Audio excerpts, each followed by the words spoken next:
Aproximadamente llegan aproximadamente 10 litros de agua. Estos 10 litros luego se reabsorben en el yeyuno 6 litros y en el hidrógeno 2.5 litros y bueno, al colon llega 1.5 litros. Entonces la función principal del colon es la absorción de esta agua. Lo que llega al colon es el remanente ya de los procesos digestivos y lo que queda son residuos fecales que están en este contenido de agua abundante y ya no se absorben nutrientes, básicamente lo que se absorbe es agua en el colon. Finalmente la absorción lleva a que ese desecho que llega como líquido termine como un sólido que se accesa diariamente en 0.1 litro, 0.15 litros, ¿no? O sea, 100 a 150 mililitros de evacuación diaria. Entonces, los trastornos que llevan a malabsorción o a un trastorno de desequilibrio entre la absorción y secreción de agua a nivel del intestino delgado generalmente lleva a que las deposiciones sean abundantes y acuosas. Lo contrario sería pues trastornos inflamatorios en el colon que llevan a que las deposiciones sean un poco más de mayor consistencia pero de mayor número. Entonces, si queremos diferenciar el origen de la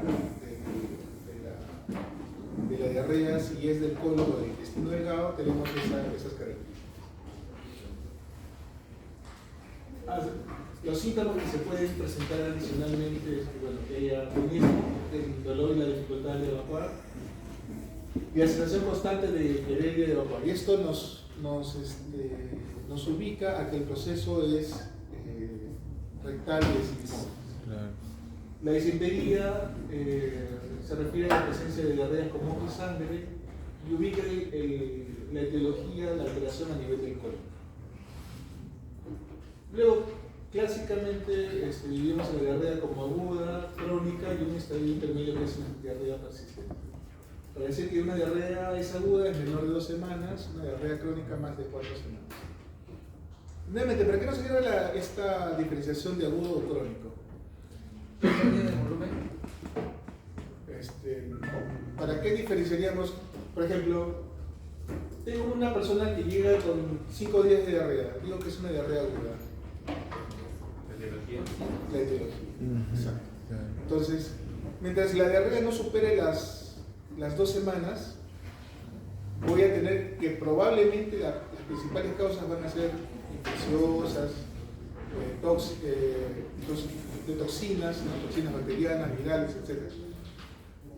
Pero yo no sé cómo va a ir la evolución del caso. Entonces, puede que inicialmente sea una diarrea que dura unos 5 días, pero en el momento en que llegue el paciente a la consulta, pero puede pasar de que pase el tiempo y la diarrea persiste, y puede pasar las 4 semanas, y cuando ya estoy en ese contexto de las 4 semanas, ya debo pensar en otras causas, otra etiología, y de repente mi evaluación debe ser diferente. Por ejemplo, realizar pruebas de malabsorción, realizar tomografías, realizar colonoscopías, ¿no? Entonces, otro tipo de pruebas que no las voy a hacer en el contexto de una diarrea aguda, ¿no? Eso es básicamente la idea. Ahora, por otro lado, yo sé que la mayoría de casos de diarreas se autolimitan en el 90%, más del 90-95%. Entonces, no va a ser necesario hacer todo su estudio viendo también ese punto de vista. Ahora, también hay que ver cómo es el mecanismo fisiopatológico de la diarrea. Esto de repente ustedes ya lo han visto en fisiología. Y bueno, esto es una manera de orientarnos a pensar y orientarnos en lo que es la causa o la etiología. Pero también tenemos que tener en cuenta que nunca estos procesos se dan de manera aislada, sino que son, digamos, generalmente es algo mixto, pero con predominancia de algunos de estos factores. Entonces, hablamos de un mecanismo osmótico cuando hay una sustancia que no se absorbe y ejerce efectos osmóticos sobre la luz intestinal. Por ejemplo, la lactosa en los intolerantes a la lactosa. Entonces, los intolerantes a la lactosa, cuando toman leche, les puede dar diarreas. Recuerden que la lactosa es un disacárido que para poder absorberse tiene que metabolizarse, digerirse en galactosa y glucosa. Y eso porque hay en el borde del cepillo de las células intestinales hay una enzima, una disacaridasa, la lactasa, que hace este proceso. Entonces, si no hay esa disacaridasa, si no hay la lactasa, entonces la lactosa no se rompe la molécula, no se absorbe, llega al colon y en el colon las bacterias intestinales sí generan elementos que son efectos que hacen una acción osmótica, ¿no? Y entonces eso va a llevar a que se forme, no se absorbe la cantidad suficiente de agua y genere diarrea. Diarrea secretorias se refiere a que hay un estímulo sobre las moléculas que llevan a secreción de agua en el intestino, ¿no? Principalmente el intestino delgado. Y el clásico ejemplo de eso son las toxinas de bacterias como la de Escherichia cólera o la de Escherichia coli heterotoxigénica. Entonces, recordarán pues, que estos estimulan una ciclasa en la célula intestinal que lleva a una mayor secreción de agua. Y eso lleva a diarreas abundantes, ¿no? Lo mismo sucede, por ejemplo, con algunos tumores, ¿no? Secretores de hormonas intestinales que llevan a ese tipo de diarreas, ¿no? Que son voluminosas y abundantes. Entonces, si las diarreas son voluminosas, intensas, abundantes, habíamos dicho que el origen probable era de intestino delgado. Cuando son de poco contenido y varias veces al día, es probable que sea el colon. Pero si además va asociado con tenismo, es probable que sea un problema rectal, una tortitis. Bueno, teníamos mecanismos móticos, sobre todo inflamatorios, ¿no? Cuando hay daño de la mucosa intestinal, y eso, lo clásico son las disenterías provocadas por Salmonella y Shigella, que lo que llevan es a la presentación de diarreas con moco y sangre, dolor abdominal, fiebre, etc. Entonces, acá hablamos de diarreas inflamatorias. Y motoras, principalmente se refieren a los problemas pueden ser, por ejemplo, hormonales por efecto de un incremento de hormonas tiroideas, pero también se hablan de las hormonas, de los trastornos motores de enfermedades funcionales, como el colon irritable o la diarrea funcional. Entonces, hablando de diarrea aguda, el tipo de enfermedad es menor a 2 semanas. En niños menores de 5 años es una causa importante de muerte, lleva a malnutrición, a depresión. 72% de las muertes asociadas a diarreas ocurre antes de los 2 años de edad. Es un problema de los países en desarrollo. La mayoría, la causa de las diarreas agudas pues, son de origen infeccioso. Otras causas pueden ser toxinas, aditivos alimentarios, medicamentos. Es extremadamente frecuente en países subdesarrollados, causa de mortalidad infantil, y en los países desarrollados también es una causa de tal importancia por crear ausentismo laboral. Y hablando de diarreas agudas, vamos a hablar ahora de algunos agentes infecciosos que generan esto. Los rotavirus es la causa más frecuente de diarreas en niños menores de 2 años, tiene un tiempo de incubación corto. Estos rotavirus son muy contagiosos y resistentes, generan transmisión fecal oral y también respiratoria. Es tanta la capacidad de contagio que es la agregación, el contacto de personas genera que hayan epidemias, ¿no? Microepidemias o brotes. Entonces esto se puede dar, por ejemplo, en guarderías, en hospitales, en colegios, ¿no? Puede haber una transmisión bastante acelerada. Dice que es la primera causa de hospitalización de diarrea en España, puede ocurrir de manera intrafamiliar, hospitalario, tiene una característica cíclica y es más frecuente en invierno. Al inicio genera dolor abdominal, fiebre y horas después una diarrea acuosa con deshidratación. El rotavirus se puede detectar por laboratorio, hay una prueba de un ensayo que permite detectar este virus, pero como la mayoría de virus no tiene un tratamiento específico, no es necesario intentarlo tampoco. Lo importante en todos estos casos de diarreas es la rehidratación principalmente y el soporte sintomático. Importante es la prevención, hay que aislar los casos, hacer la desinfección adecuada de los ambientes. Recuerden que el rotavirus tiene, hay una bacteria contra el rotavirus y bueno, hay una inmunización universal. Y lo que hace la vacuna es disminuir la severidad de la enfermedad en los protegidos, de tal manera que no va a evitar el contagio, pero sí va a hacer que la enfermedad sea menos severa. Y es tanta la capacidad de contagio, y aquí es igual las tasas de infección en países desarrollados como en países no desarrollados. El segundo frecuencia son los norovirus, también contaminación fecal oral. Acá no hay vacunas.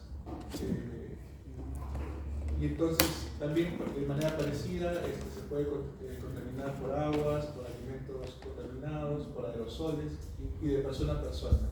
Entonces también puede generar que haya pequeños brotes epidémicos. O en sitios donde haya aglomeraciones de personas.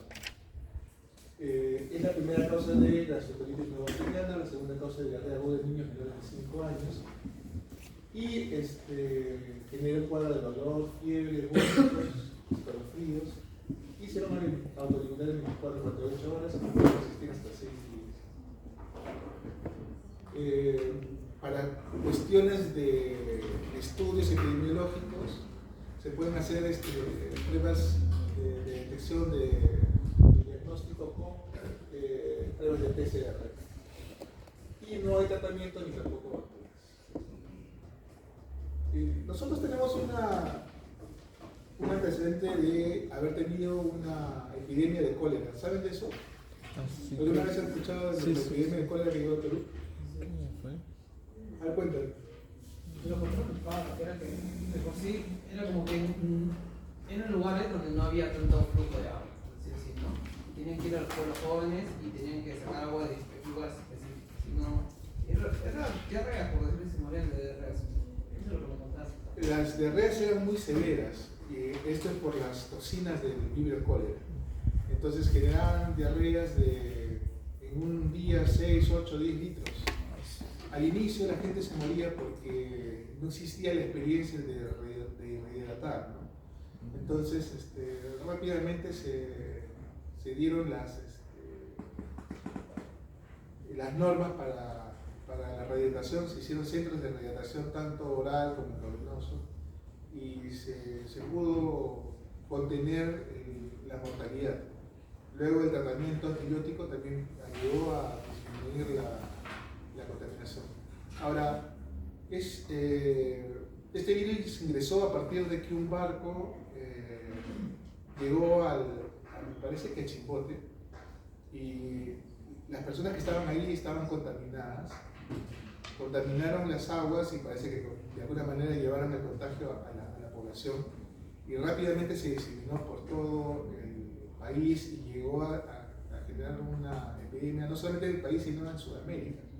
Fue muy rápido la forma como se diseminó, una especie de diseminación tipo COVID, ¿no? Existen dos biotipos, el clásico y el TOR. Anualmente pueden llegar hasta 4 millones de casos y 14.000 muertes. La incubación es corta, en horas, y 20% de los infectados desarrollan enfermedad grave.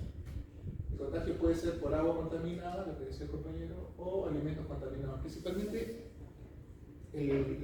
ahí lo que se recomendaba era pues evitar el agua de los alimentos del mar, mariscos, pescado. En el 91, la epidemia que se presentó en Chimbote, se presentaron 900 casos y a fin de año se habían enfermado 322.000 personas y habían muerto casi 3.000. El tratamiento es de hidratación intravenosa por vía oral, y el uso del antibiótico es para cortar el periodo de diarrea, para disminuir las necesidades de hidratación y también con un fin epidemiológico, ¿no? Hacer que las personas no sean, disminuir la carga de bacterias que se eliminan, ¿no? A través de la persona que está contagiada. Entonces, actualmente estas son estas recomendaciones: acitromicina en dosis única o ciprofloxacino 1000 en dosis única. Con respecto a Escherichia coli, saben que ustedes que hay muchas subespecies, ¿no? de Escherichia coli.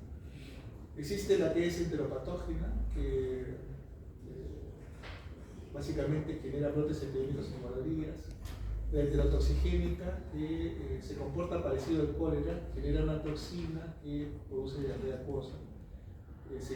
Se da en países en desarrollo y es la principal causa de la diarrea del viajero. La enteroinvasiva, que genera una disentería, un cuadro disentérico, es más frecuente en países del sudeste asiático. Y la enterohemorrágica, que puede generar un cuadro intestinal severo, que es el síndrome urétrico hemolítico. Esta se desarrolla en personas que comen carnes mal cocidas, productos lácteos, producen unas toxinas citotóxicas que generan una diarrea seminolenta y pueden, como les decía, generar un síndrome urétrico hemolítico. En general, muchas de estas, por ejemplo, la enterotoxigénica se genera por el consumo de agua, pero la enterohemorrágica habla de productos vacunos, que las vacas tienen en su intestino este tipo de bacterias, que al llegar al humano generan este tipo de diarrea. Entonces, lo que pasa es que la carne se contamina y el problema es de que no se manipula adecuadamente la carne y por otro lado no se cocina completamente. Entonces, el clásico ejemplo es el de las hamburguesas preparadas con carne triturada, pero que no se cocinan completamente, ¿no? Y ahí es como se contagia el virus. Tratamiento se puede dar tratamiento antibiótico cuando la enfermedad es severa, puede ser una quinolona, y hay que tener cuidado cuando se detecten brotes de Escherichia coli enterohemorrágica, porque puede aumentar la producción de toxinas y generar con mayor frecuencia manifestaciones de síndrome urétrico hemolítico. Con respecto a Shigella, causa un importante, sobre todo en los países subdesarrollados, es una frecuente causa de diarrea de tipo disentérica. Más comúnmente en menores de edad, en menores de 5 años, la transmisión fecal oral y de persona a persona. Genera deposiciones líquidas y luego seguido de un síndrome disenteriforme, ¿no? Provocado por sus toxinas. Y el tipo de enfermedad puede llegar a ser de 7 días. Hay subespecies, el Sonnei, el Flexneri, el Disenterae. La Sonnei es la que produce la enfermedad más leve y la Disenterae es la que produce la toxina Shiga. Estas generan epidemias con una mortalidad del 10%, pero sobre todo en países de Asia, África y América Central. El tratamiento puede ser con ciprofloxacino o con timoxazol. Respecto a las especies de salmonella no típicas, también está en el intestino de animales y por lo tanto el consumo de carnes, huevos y pollo puede generar la contaminación. Puede generar náuseas, vómitos, diarreas y generalmente son leves, pero pueden llegar a generar un cuadro más severo tipo disentériforme.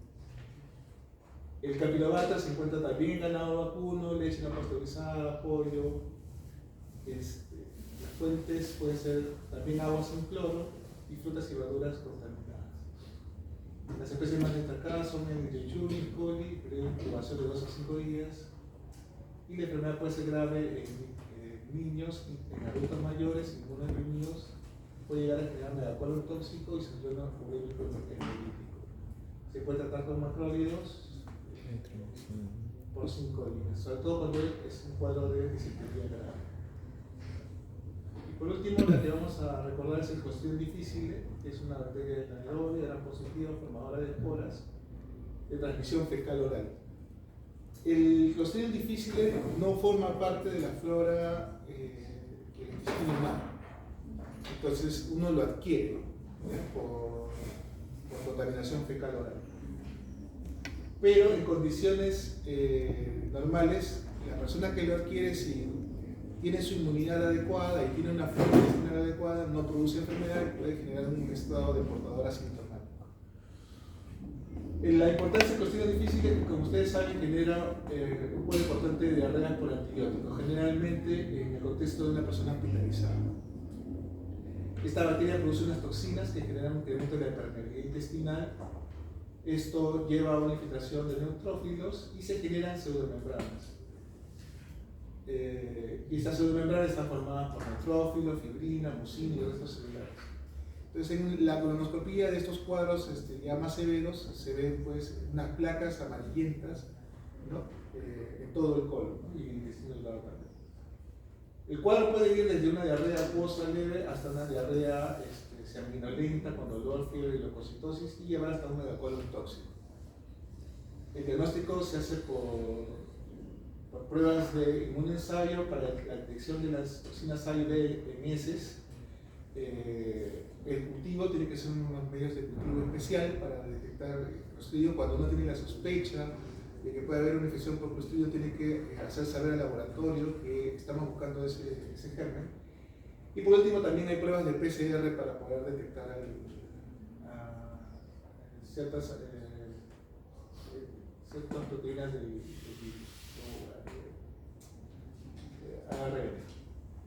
o ADN. Estas acá son las placas amarillentas y el efecto de las toxinas A y B sobre el epitelio que genera estas pseudomembranas. Ya de forma más extensa, y bueno, ahí tendríamos que revisar todo el curso de parasitología. Bueno, pueden existir giardias, citamoebas, leptosporidios, ciclosporas como causa de diarrea. Pero acá hay que tener en cuenta una cosa.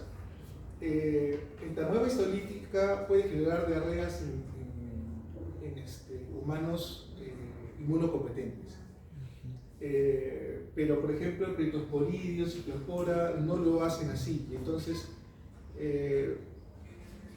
cuando estamos buscando causas de diarreas en una persona inmunodeficiente, debemos hacer la solicitud de pruebas especiales de parásitos para poder encontrar estos tipos de agentes.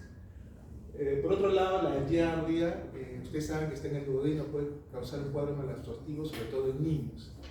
Y en adultos cuadros más larvados, ¿no? Entonces también es difícil de hacer el diagnóstico, se puede encontrar giardias en heces. Pero cuando la sospecha es alta, se puede también hacer un aspirado duodenal y hacer la búsqueda de la giardia a través de ese aspirado duodenal. Bueno, la diarrea puede ser adquirida en la comunidad, la etiología viral es la más frecuente. Tenemos los norovirus y las causas bacterianas, como campylobacter, salmonella, shigella, Escherichia coli. En países subdesarrollados, las infecciones por bacterias y protozoos son más frecuentes que en los desarrollados. Y acá tenemos vibrio cólera, Escherichia coli enterotoxigénica, amoebas, etc. Entonces, cuando hablamos de diarrea adquirida en la comunidad, debemos tener el contexto de conocer más o menos cuáles son los gérmenes más comunes en el lugar en el que nos encontramos y tratándose de una persona con una inmunidad adecuada. Diarreas acuosas son voluminosas y presencia de Staphylococcus producidas por virus, bacterias, productores de enterotoxinas. La transmisión es por contaminación fecal. Ejemplos, lo que habíamos dicho, el rotavirus, el norovirus, la Escherichia coli enterotoxigénica, el vibrio cólera, la diarrea. La reacción inflamatoria en ese suele ser negativa y el tratamiento suele ser asintomático. Ahora, hay una situación que son las infecciones tóxicas alimentarias o las intoxicaciones por toxinas de bacterias en los alimentos. Hay bacterias que son capaces de generar toxinas en los alimentos que son termoestables, es decir, que pueden ser, inclusive pueden ser hervidas si la toxina no se elimina por el hervor, entonces, o por la cocción. Entonces el alimento de alguna manera genera estas toxinas y es una fuente común de personas que lo han ingerido de una afección por las toxinas mismas y no tanto por las bacterias. Las bacterias pueden haber sido eliminadas por el proceso de cocción, pero la toxina no. Puede generar un cuadro de gastritis solamente o puede llevar un cuadro de gastroenteritis, ¿no? Dependiendo de eso, los síntomas serán náuseas, vómitos, dolor abdominal, o si va asociado con un cuadro intestinal, puede ir también con diarreas. Y esos cuadros son autorizados de 24 a 48 horas. Recordemos que el Staphylococcus aureus puede crear este tipo de toxinas que pueden estar en jamones o carnes, el Clostridium perfringens también en carnes, el Bacillus cereus, que están en alimentos conservados a temperatura ambiente que luego son calentados. Por ejemplo, arroz frito. Entonces, el arroz que se cocina y que no se consume adecuadamente y que no se conserva adecuadamente, no se refrigera y se recalienta el día siguiente, entonces eso puede ser una causa de diarrea, de una intoxicación por este tipo de toxinas. Nuevamente el tratamiento es sistemático. Entonces, viendo el antecedente de cómo se ha contaminado la persona, podríamos ir sospechando cuál es la causa, ¿no? Si por ejemplo la causa común fue el comer carne cruda, podríamos pensar en Campylobacter o Escherichia coli, ¿no? Si la fuente ha sido un alimento mal preparado, puede ser o mal calentado, mal conservado, podría ser una intoxicación por Bacillus cereus, etc. Infecciones invasivas, ya hemos hablado de varios de ellos, van en la mucosa, tienen citotoxinas que dañan la mucosa, generan fiebre, escalofríos, dan dolor abdominal. Las deposiciones, porque esto afecta principalmente el colon, son de escaso volumen, con sangre y moco, pueden llevar a leucocitosis y infección intestinal. Y ahí vienen los gérmenes de los que hemos hablado: Shigella, Salmonella, Campylobacter, Escherichia coli, Bacillus, Yersinia, Amebias, Listeria, Rotavirus y Cytomegalovirus. ¿Qué hay del inmunodeprimido? El inmunodeprimido se va a comportar como tal cuando los reportes CD4 sean menor de 200. Lo mismo funciona en los trasplantados, en los pacientes que son sometidos a quimioterapia. Y aquí los gérmenes que debemos buscar son Cryptosporidium, Isospora, Microsporidia, Campylobacter, Shigella y Clostridium avium.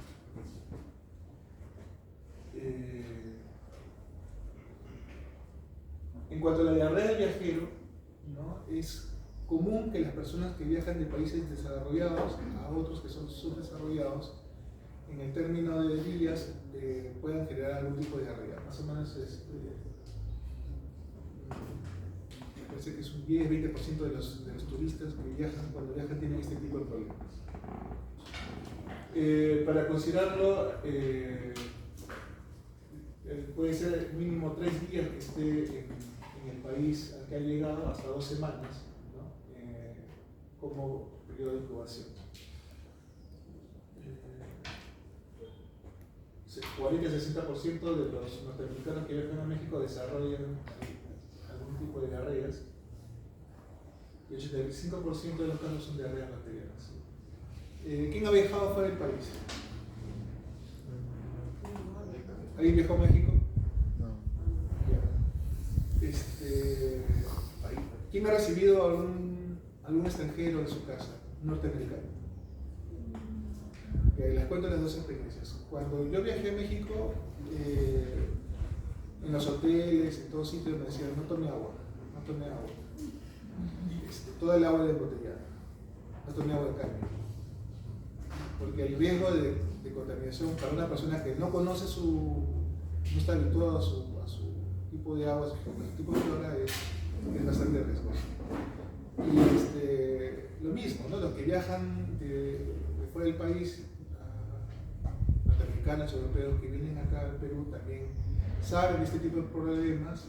Algunos les recomiendan usar algún tipo de tratamiento antibiótico profiláctico o uso de probióticos. Y obviamente tener cuidado con principalmente con el agua y los alimentos crudos, ¿no? En especial los mariscos crudos y pescado crudo, ¿no? Que es el ceviche prácticamente. Entonces, extranjero que se expone a un ceviche, probablemente lo más probable es que va a generar un cuadro diarreico.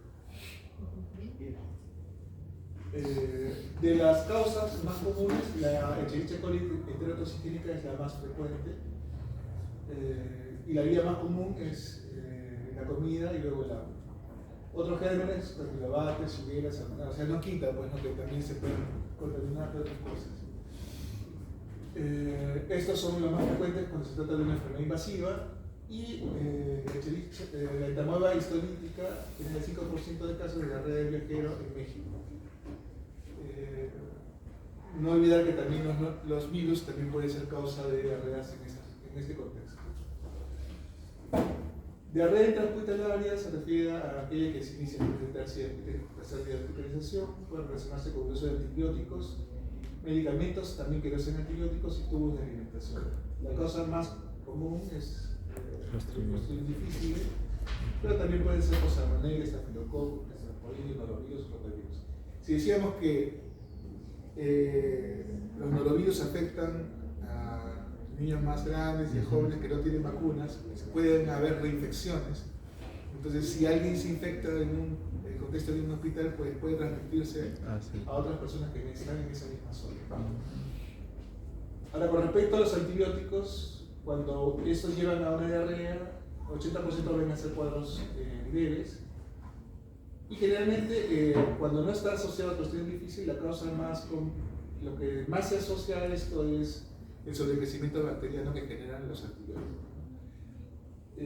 Sobre todo también si es que la persona usa pues, inhibidores de bomba protón, ¿no? La disminución de ácido del estómago puede llevar al sobrecrecimiento de bacterias en el intestino alto. Pero hay un 20% de estos diarreas generadas por antibióticos que son verdaderas colitis, ¿no? Hemos hablado de cuestión difícil, y que van a generar pseudomembranas, ¿no? En 1% ya pueden llegar hasta la formación de pseudomembranas.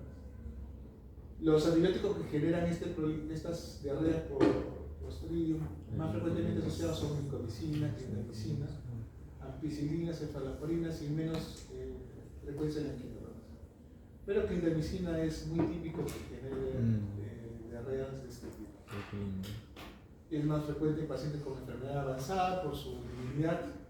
Entonces tiene que darse que, primero, que las condiciones de inmunidad de la persona, su edad, los factores como por ejemplo también el consumo de otros medicamentos, otras comorbilidades, que se hayan infectado con el Clostridium y que además la microflora se ve afectada por el consumo de antibióticos, y eso lleva a al cuadro de colitis severo con pseudomembranas que da el inicio puede ser a los 4 a 10 días del inicio de antibióticos y hasta las 4 o 6 semanas después de su suspensión. Acá vamos a invertir en realidad. El tratamiento más de primera elección es la vancomicina. En los cuadros leves puede ser de 125 miligramos cada 6 horas por vía oral, y en los cuadros más severos se puede aumentar las dosis hasta 500. El metronidazol es una segunda elección, y hay que tener una consideración acá. La vancomicina acá dice vía oral, ¿no? Pero en Perú no tenemos esto, no tenemos tabletas de vancomicina por vía oral, pero las ampollas de vancomicina para uso endovenoso se pueden usar y calcular la cantidad para, creo que la ampolla viene de 500, entonces sería la cuarta parte que se tiene que dar. Entonces tiene poca absorción a nivel intestinal la vancomicina, y entonces el efecto es básicamente local. Llega con alta, además al no haber absorción, llega con alta concentración de alcohol. Entonces es un buen medicamento. Ahora, hay cuadros de recidiva en los cuales pueden haber alternativas como probióticos, en otro tipo de antibióticos, pero hay una situación que es de repente algo interesante que se ha planteado, que es el trasplante. Se habla de trasplante fecal, Ah, sí. que es de un individuo sano recolectar una cantidad de heces mínima y transportarla por medio de una endoscopía a el colon de un individuo enfermo, de tal manera de regenerar de alguna manera la flora bacteriana. No existe esa posibilidad. Cuando hablamos de diarreas persistentes, son diarreas que están entre 2 y 4 semanas, pensar en Escherichia enteropatógena, Salmonella, Campylobacter, Giardias, Cryptosporidium y Zoospora. En la evaluación del paciente hay que tener los datos epidemiológicos, la edad, las comunidades recientes, los viajes, el contacto con personas enfermas,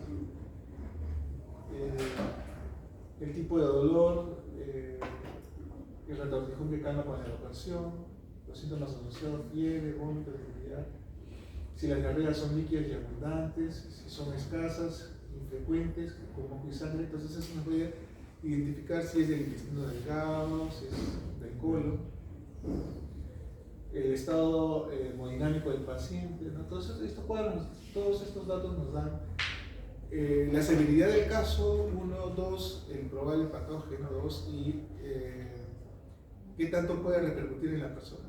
Una persona con comorbilidades, anciana, es más probable que debamos de protegerlo con antibióticos que una persona joven que no tiene ninguna enfermedad adicional. Entonces, ¿qué debemos de pedir para hacer el estudio? Un hemograma, leucocitos en esas, que no es tan importante. Cuando tenemos una sospecha de una enfermedad interinvasiva, debemos usar cultivos. Hay coprocultivos que nos van a dar principalmente el diagnóstico de Salmonella, Shigella y Yersinia. Pero cuando tenemos sospecha de otro tipo de gérmenes, hay que pedir cultivos especiales para cólera, para Campylobacter. Entonces debe hacerse cultivos en aquellos casos de diarrea inflamatoria o de diarrea severa, o en pacientes que son inmunosuprimidos, en pacientes que tienen enfermedad inflamatoria intestinal o en aquellos que tienen diarrea persistente. Ya mencionábamos de los parasitológicos, los exámenes de parásitos para detectar Giardia, termohistolítica, indicado en aquellos pacientes que tienen diarreas persistentes o diarrea sanguinolenta con leucocitos fecales negativos. El CIN-Nielsen nos permite el diagnóstico de isospora, Cryptosporidium, ciclospora, sobre todo cuando se trata de pacientes inmunodeprimidos. Y la detección de antígenos en heces para buscar rotavirus en niños lactantes. Y vamos a necesitar de colonoscopia y biopsias en aquellos pacientes con diarrea sanguinolenta mayores a 5 días que no responden a antibióticos, buscando básicamente colitis pseudomembranosa. Entonces, en el contexto de una sospecha de diarreas por antibióticos, esa es una posibilidad, ¿no? Luego de que no se ha podido hacer un diagnóstico adecuado. También personas inmunocomprometidas, porque estas diarreas pueden ser generadas por cierto tipo de virus que la obtención de una biopsia nos puede llevar al diagnóstico. Y también para hacer la diferenciación de una diarrea por bacterias con una enfermedad inflamatoria intestinal. Entonces, en esos casos también es importante el uso de una colonoscopia más biopsia.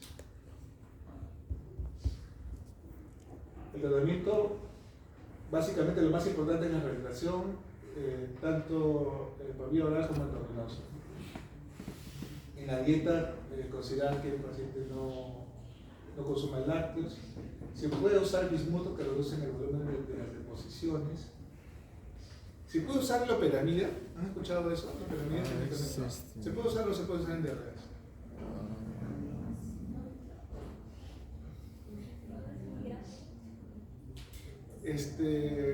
Se dice que cuando son diarreas de tipo infecciosas que son graves, es preferible no usar loperamidas porque podrían incrementar la motilidad. O enlentecer el proceso de eliminación de toxinas. Entonces, en diarreas que son leves, que no tienen problemas de toxicidad, no fiebre, malestar general, dolor, etc. Entonces, sí, se puede usar como parte del tratamiento sintomático, además de también usar el bismuto, ¿no? Que también es un medicamento para controlar el síntoma que es la diarrea. Probióticos, ¿no? En pacientes, tanto en el tratamiento del paciente que ha recibido antibióticos como en el momento mismo de estar recibiendo los antibióticos. Por ejemplo, personas que son como una manera de profilaxis o de prevención, personas mayores, para evitar el riesgo de una diarrea se les puede dar, mayores de 60, 65 años, se les puede dar probióticos para evitar ese tema. El racecarotilo es un medicamento que disminuye la absorción de la secreción de agua, entonces también se puede usar en este tipo de cosas. Los antibióticos, sobre todo en las enfermedades más severas, pero tener cuidado, bueno, en aquellos sitios donde se puede identificar Escherichia coli enterohemorrágica, ¿no? Porque es difícil la identificación de este tipo de bacterias, en donde los hacen la identificación y hay epidemias, debería evitarse el uso de este tipo de antibióticos. Y bueno, todo esto ya hemos hablado. ¿Alguna pregunta?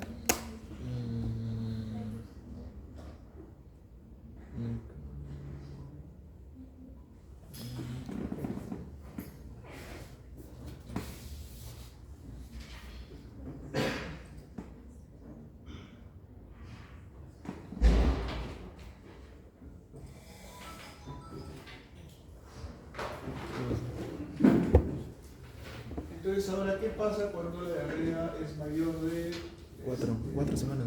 4 semanas?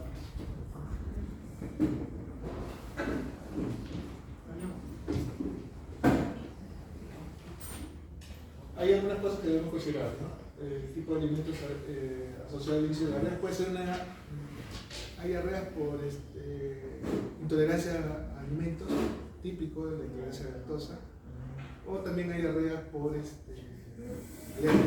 entonces, cada vez que come pescado, come mariscos, genera diarrea.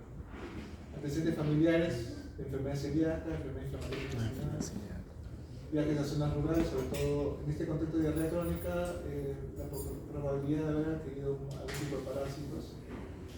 Las personas que tengan enfermedades sistémicas, diabetes, mellitus, por ejemplo, que conlleva algún grado de inmunodepresión, el consumo de medicamentos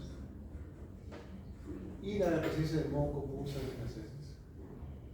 La diferenciación entre diarrea alta o baja tiene que ver con el volumen de las deposiciones, son abundantes en las intestinales altas y son de escaso volumen en las de origen bajo.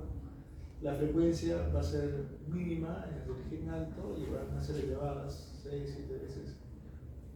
Podrían llegar a 6-7 veces por día en las de origen del colon, sobre todo si tiene una afectación del recto. Pujitenemia rectal, que podrían tenerlas en las de origen bajo, nuevamente si estos tienen afección del recto. Moco y sangre en heces podrían tener las del colon, no así las de origen alto. Esteatorrea se puede presentar en las diarreas de origen alto, más no en las de origen bajo. Ustedes, hay un medicamento que se llama Verte, que es el auristato. ¿Han escuchado alguna vez ese medicamento? Es un inhibidor de la lipasa intestinal y lo que hace es que no se absorba grasas. Entonces, de alguna manera genera algún tipo de diarrea, ¿no? En algún caso, lo he indicado a algunos pacientes, lo que indican es eso, ¿no? Toman la pastilla, comen su chicharrón, ahora está la manda al baño, ¿no? Provoca una diarrea intensa. Si le está provocando una malabsorción de grasas, digamos, se lo está provocando de manera intencional para que no absorba grasas en una persona que tiene dislipidemia, por ejemplo, como una ayuda. Y entonces, eso solamente ocurre porque la absorción de grasas tiene que ver con la acción, pues, de las lipasas, que habíamos hablado el otro día de la bilis, y la absorción de grasas es a nivel intestinal, no en el colon. Entonces, no podría haber una diarrea con esteatorrea que sea de origen bajo. De lo que hablamos hace un rato, exudativas, osmóticas, secretorias y motoras. Diarreas exudativas, inflamatorias, hay daño de los enterocitos por procesos infecciosos, inflamatorios, y desencadenan secreciones de moco, pérdida de proteínas, sangre y pus en las heces. Ejemplo típico: la tuberculosis, la colitis por radiación, la enfermedad inflamatoria intestinal. Hay dos tipos principales de enfermedades inflamatorias intestinales, que es la colitis ulcerativa y la enfermedad de Crohn, y los tumores intestinales como el linfomas. Diarreas osmóticas, ya hemos hablado que tiene que ver con un elemento osmótico del intestino que lleva a una mayor o una disminución de la absorción de líquido, y por lo tanto va a haber una secreción o una excreción de diarreas de heces con una alta osmolaridad. Entonces, en estos casos, el gamma osmótico fecal es más de 100. ¿Cómo se mide eso? La osmolaridad fecal menos 2 veces el sodio más el potasio fecal. Esa es una forma de medirlo. Y bueno, eso es más que todo teórico, porque eso no se hace en la práctica. Pero es una forma de encontrar este tipo de diarreas osmóticas. Ejemplos es la malabsorción de carbohidratos. Lo típico es lo de intolerancia a la lactosa, ¿no? Por deficiencia de sacaridasas o por elementos que son ingeridos, ¿no? Por ejemplo, antiácidos o sorbitol.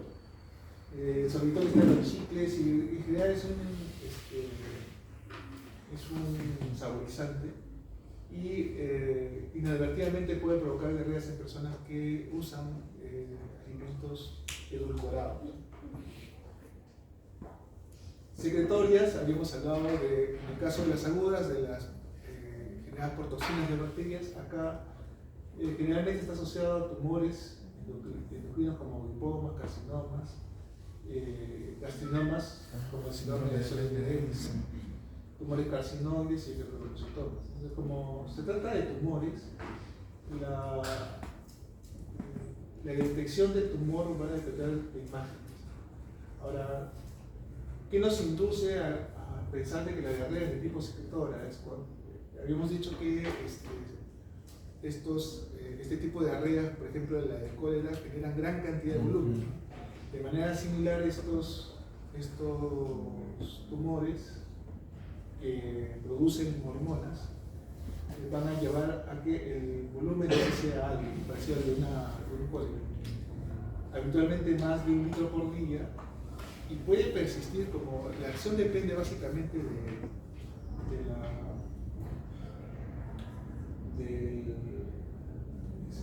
la acción de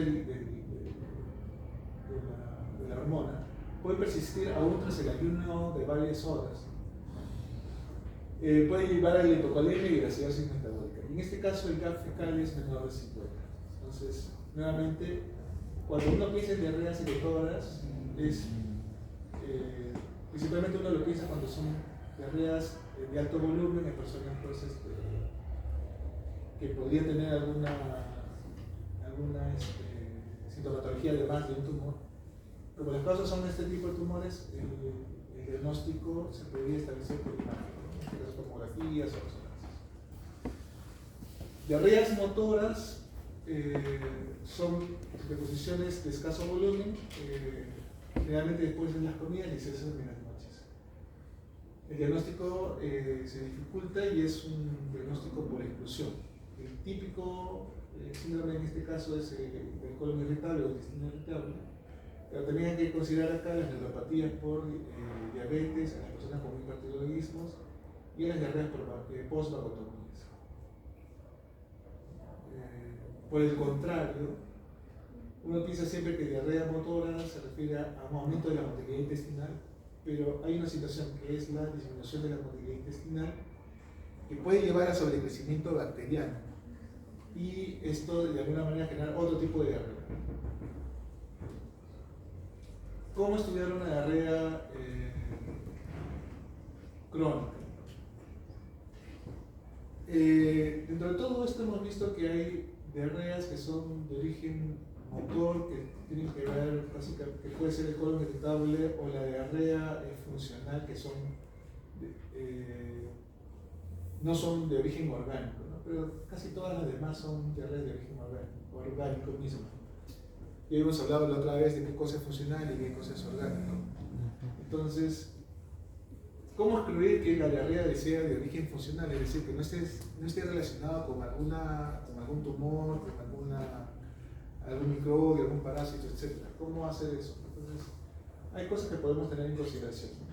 Si hay sangre en heces, obviamente tiende al orgánico. Si hay fiebre, si hay pérdida de peso, si la aparición es en personas mayores de 50 años, los antecedentes familiares de cáncer, síntomas nocturnos, diarreas en el ayuno, esteatorrea, palidez.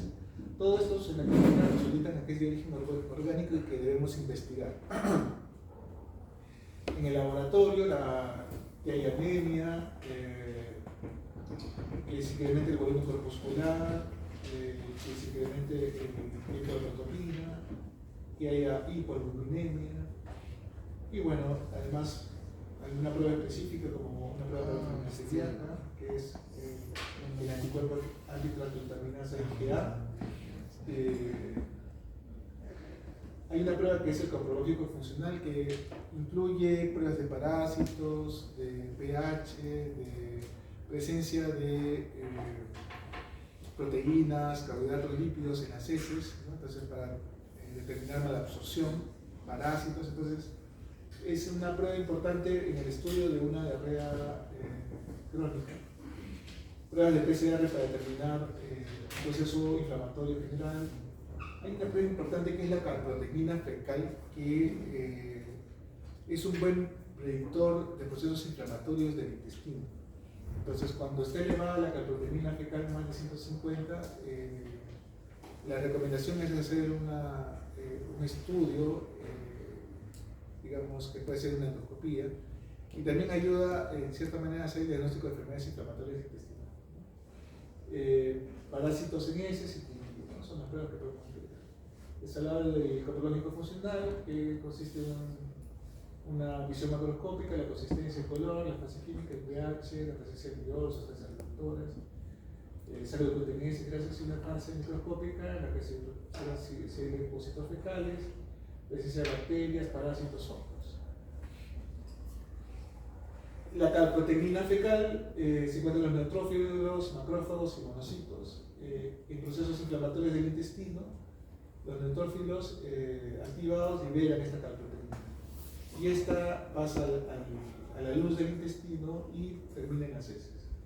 Es una proteína que es resistente a la degradación enzimática y puede elevarse en enfermedades inflamatorias intestinales, diverticulitis, adenomas, colitis microscópicas, giardiáceas, cáncer, linfoma. Entonces, su positividad es un predictor de enfermedad inflamatoria del intestino y bueno, orienta hacia el estudio más profundo. Sin embargo, no debería usarse en las personas que tienen un sangrado reciente y aquellas que estén usando antiinflamatorios por dar falsos positivos. Las diarreas crónicas pueden ser funcionales o pueden ser orgánicas. Y si incluimos las funcionales, las diarreas orgánicas pueden ser inflamatorias, por la mala absorción o pueden ser acuosas.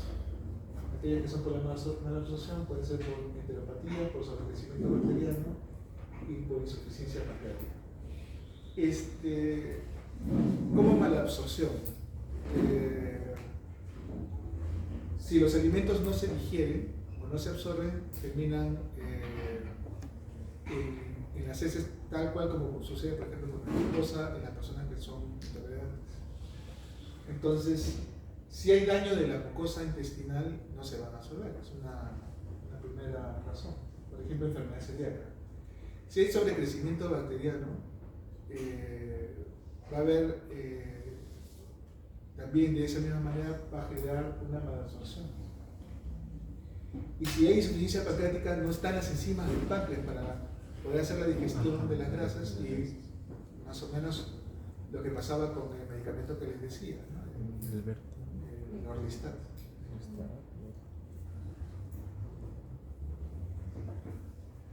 Cuando tenemos pacientes con diarrea inflamatoria, son personas que tienen deposiciones con sangre, pus, fiebre, pueden haber manifestaciones extraintestinales. Lo adecuado sería, como los síntomas predicen, en el contexto de una enfermedad crónica.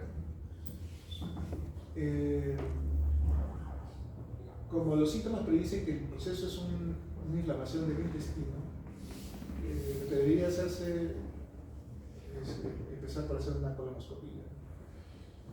Y esto nos puede, colonoscopia e ileoscopia, nos puede determinar el diagnóstico de neoplasias, nuevamente enfermedades inflamatorias del intestino como la colitis ulcerativa, la enfermedad de Crohn, colitis por radiación, tuberculosis intestinal.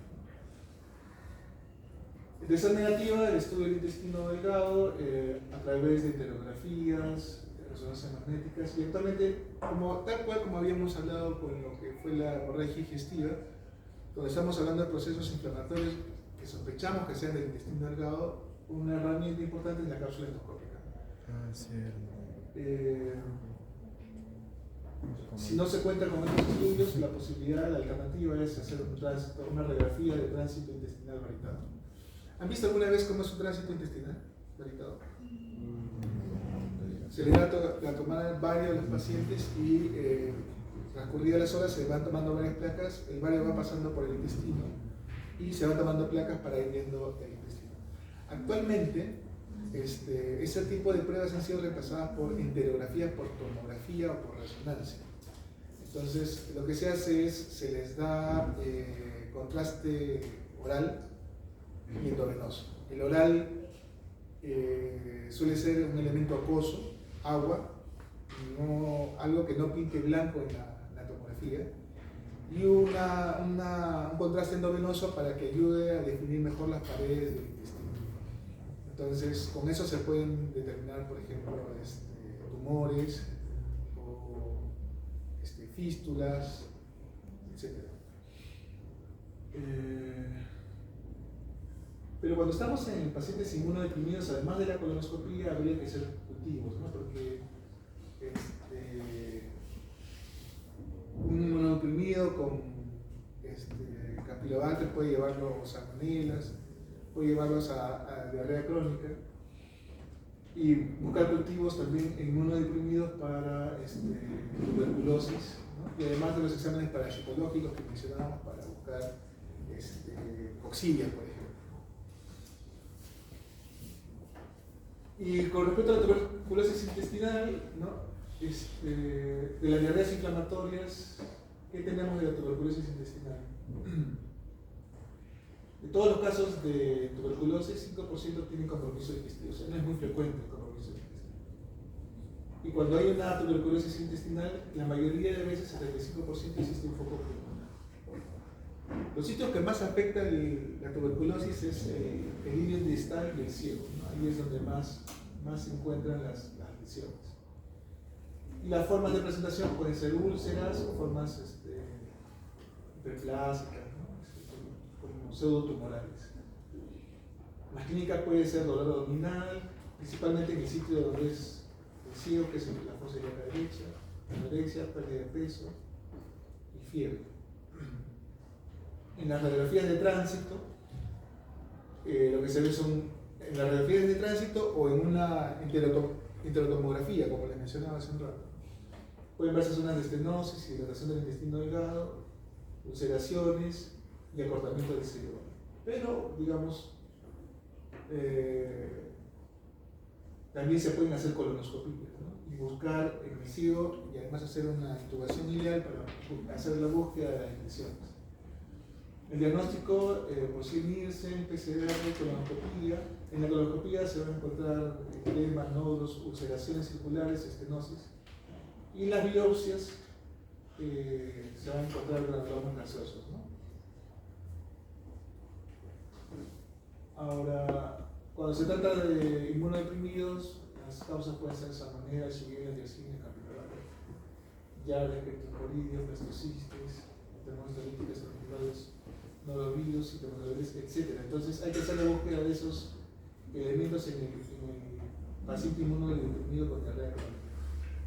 Entonces, en primer lugar hemos hablado de diarreas inflamatorias. Ahora, con respecto a diarreas por malabsorción, tenemos tres subtipos, que son las diarreas por enteropatía, por sobrecrecimiento bacteriano y por insuficiencia bacteriana. En lo que se refiere a enteropatías, el daño es del enterocito. Por lo tanto, el método diagnóstico principal va a ser endoscopía más biopsia, en este caso biopsia abdominal. Y la enfermedad típica acá es la enfermedad celíaca, pero también puede haber giardiasis, enfermedad de Whipple, linfoma T, amiloidosis. Y hablando solamente de una de ellas, que es la enfermedad celíaca, es una enfermedad que está asociada con el consumo de alimentos con gluten, que tiene una fuerte asociación con la genética. Entonces va a ocurrir en individuos predispuestos genéticamente que la genética tiene que ver con este tipo de HLA, DQ2 y DQ8, que ingieren gluten, ¿no? Principalmente elementos, el gluten va a estar en alimentos con trigo, centeno, cebada. Afecta el intestino delgado y esto, la afectación es que, por ejemplo, aumentan los linfocitos intraepiteliales y genera atrofia de vellosidades. Cuando tenemos sospecha de enfermedad celíaca, llegamos al estómago, al duodeno, pasamos a la segunda porción del duodeno, tomamos biopsias, lo que se decía acá, ¿no? 4 biopsias del duodeno distal y 2 del bulbo, y el patólogo nos informa esto, nos informa, si es que es enfermedad celíaca, nos va a informar esto. El aumento de los linfocitos intraepiteliales y las atrofias de las vellosidades del intestino.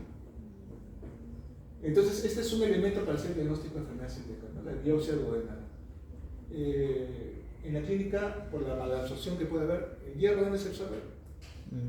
Duodeno. En el intestino delgado, ¿no? En el duodeno. Entonces, puede haber anemia, osteopenia, dolor abdominal, diarrea por malabsorción. En los cuadros hay desde cuadros severos hasta cuadros leves, no muy bien diagnosticados. Entonces, en niños con cuadros severos pueden llegar con una baja de peso, una talla baja. Otras características pueden haber dermatitis herpetiforme.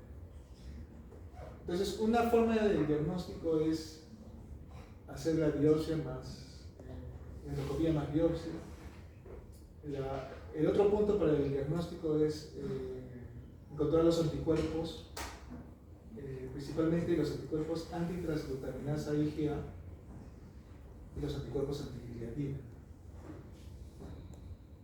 Y el otro elemento en el diagnóstico es la respuesta al tratamiento, a la dieta. Entonces se le da una dieta libre de gluten y el paciente mejora. Y otro elemento para el diagnóstico es hacer el estudio genético, ¿no? De las personas.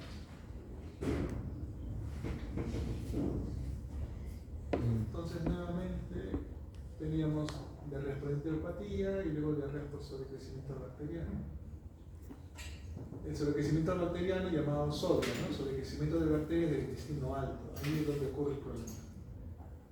Entonces hay un cambio de la flora intestinal en el intestino alto, donde normalmente existen 10 a las 5 unidades formadas de bacterias, y esta cantidad se va elevando. ¿Qué puede pasar? ¿Cuáles son las causas de este sobrecrecimiento de bacterias? Puede ser por un incremento del pH, por una disminución del tránsito intestinal, por factores anatómicos o por cuestiones de inmunodeficiencia. ¿Qué puede llevar a un aumento del pH del duodeno y del yeyuno? Por ejemplo, gastritis atróficas o personas que usan medicamentos bloqueadores del ácido, o personas que han sido gastrectomizadas. ¿Qué puede alterar la velocidad del tránsito intestinal? Enfermedades como la diabetes, la neuropatía diabética genera gastroparesias, problemas de tiroides, alteraciones anatómicas como divertículos. El divertículo en el intestino puede generar un sobrecrecimiento de bacterias, ¿no? Es un punto donde va a ser un factor predisponente a que sobrecrezcan. La inmunodeficiencia, obviamente, ¿no? Que puede ser por diabetes, puede ser por VIH, etc. Normalmente la flora Esta zona está compuesta por lactobacilos, enterococos, gram positivos, anaerobios facultativos, y lo que ocurre acá es que esto es sustituido por coliformes, bacteroides, clostridium, que son del intestino bajo. Estas bacterias tienen colamirasas que descomponen ácidos biliares que se reabsorben en el yeyuno y entonces generan una malabsorción de grasas. Eso es un elemento para la generación de diarreas, ¿no? Los ácidos biliares nos ayudan a la digestión de grasas, ¿no es cierto? Entonces, esta situación hace que se reabsorban rápidamente los ácidos biliares y entonces es como si hubiera una deficiencia de sales biliares o ácidos biliares en el intestino. Lleva este torreo, como habíamos visto en las colestasis. Y además, estas bacterias tienen proteasas que alteran la superficie de absorción de los enterocitos, alteran la densidad carbohidrasas y generan malabsorción de hidratos de carbono. ¿Qué pruebas existen para detección de zombie? Bueno, hay el gold estándar es el aspirado biodenal con la determinación de más de 10 a 5 unidades formadoras de colones. Pero llegar hasta el duodeno, hasta el yeyuno y hacer un aspirado duodenal es difícil, es bastante difícil. Entonces, existen alternativas como pruebas de vientos con carbono 15 de silosa o test de hidrógeno expirado que pueden de manera alternativa hacer el diagnóstico sobre el crecimiento de bacterias. Y por último, en los pacientes que tenemos sospecha, podemos dar tratamiento antibióticos para corregir este sobrecrecimiento, ¿no? Entonces, se puede hacer ciprofloxacino, rifaximina o metronidazol, ¿no? Que son los más usados. Entonces, nuevamente lo vemos acá. En la carrera por la malabsorción teníamos enteropatía, sobrecrecimiento bacteriano y luego la insuficiencia pancreática exocrina. Entonces, ¿por qué el páncreas puede tener deficiencia? ¿Por qué habría una deficiencia en el páncreas? ¿Cuál es la causa más frecuente? La lipasomana. Las enzimas. Pancreatitis crónica. Esa es una. Y dos, bueno, pues una evidencia operada por algún motivo, ¿no? Entonces, lo que va a ocurrir en la insuficiencia, como no hay enzimas pancreáticas, entonces comienza a excretarse por las heces las grasas. Para hacer el diagnóstico de estetorrea debe haber más de 7 gramos de grasa para una ingesta de 100 gramos en un día. Esta estetorrea ocurre cuando existe muy poca reserva funcional y entonces cuando es un caso leve no va a haber diarrea. Las deposiciones pueden ser acetosas y pueden reducir el ayuno.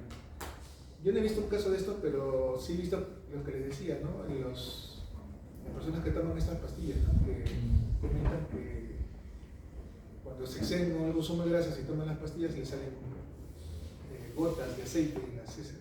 Puede pasar eso. Las causas más frecuentes son pancreatitis crónica, fibrosis quísticas, cánceres de páncreas y problemas obstructivos del ducto como fibrosis. Entonces, ¿cómo hacer el diagnóstico de una insuficiencia pancreática? Podemos medir lipasa, amilasa, leptina en suero, pero son poco sensibles. Una manera más efectiva es medirle la estasa fecal, ¿no? Es una enzima que produce el páncreas, que si es menos de 100 microgramos por gramo de heces, diagnostica insuficiencia pancreática grave. Lo otro es hacer estudios de morfología, ¿no? Como resonancias o tomografías para buscar principalmente pancreatitis crónica. Y se puede dar tratamiento principalmente a este problema de insuficiencia pancreática con enzimas pancreáticas exógenas. Hay enzimas pancreáticas para este tipo de casos. Entonces habíamos visto diarreas inflamatorias crónicas, diarreas por malabsorción crónicas y ahora diarreas acuosas.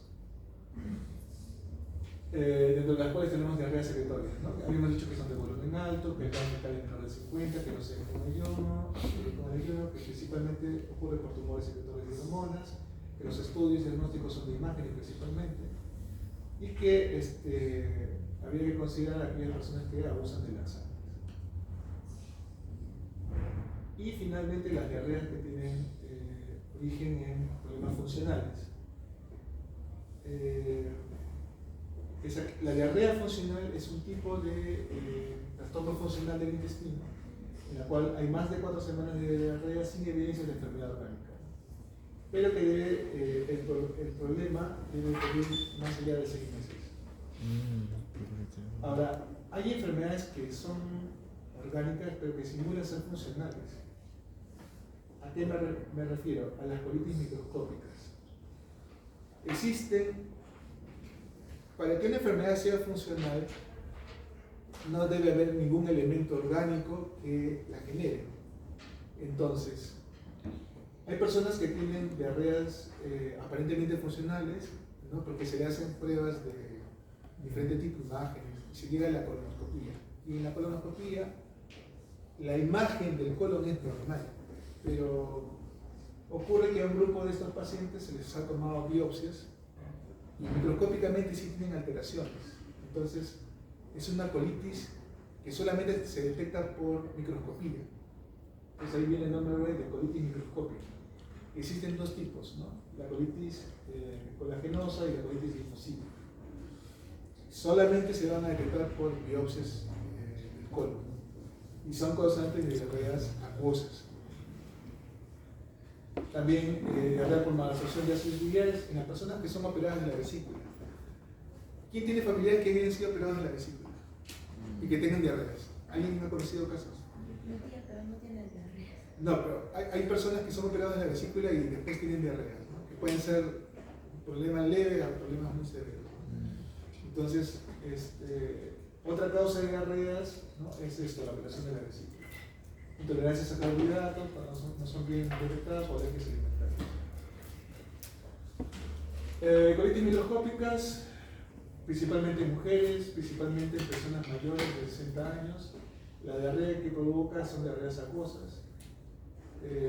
Se pueden asociar con la ingesta de AINES, la aparición de esta colitis de manera crónica, con inhibidores de la recaptación de la serotonina y con el uso de inhibidores de bomba de protones. La colonoscopía es normal, pero las biopsias en el colon proximal detecta estas alteraciones. Los tipos son la colitis linfocítica y la colitis colagenosa. Se puede asociar con enfermedades autoinmunes como la enfermedad celíaca, enfermedades tiroideas, asma y diabetes. Y el tratamiento solamente es sintomático, no hay un tratamiento establecido. Se habla de budesonida, pero eso no está ratificado. Entonces, preguntas de diarrea crónica.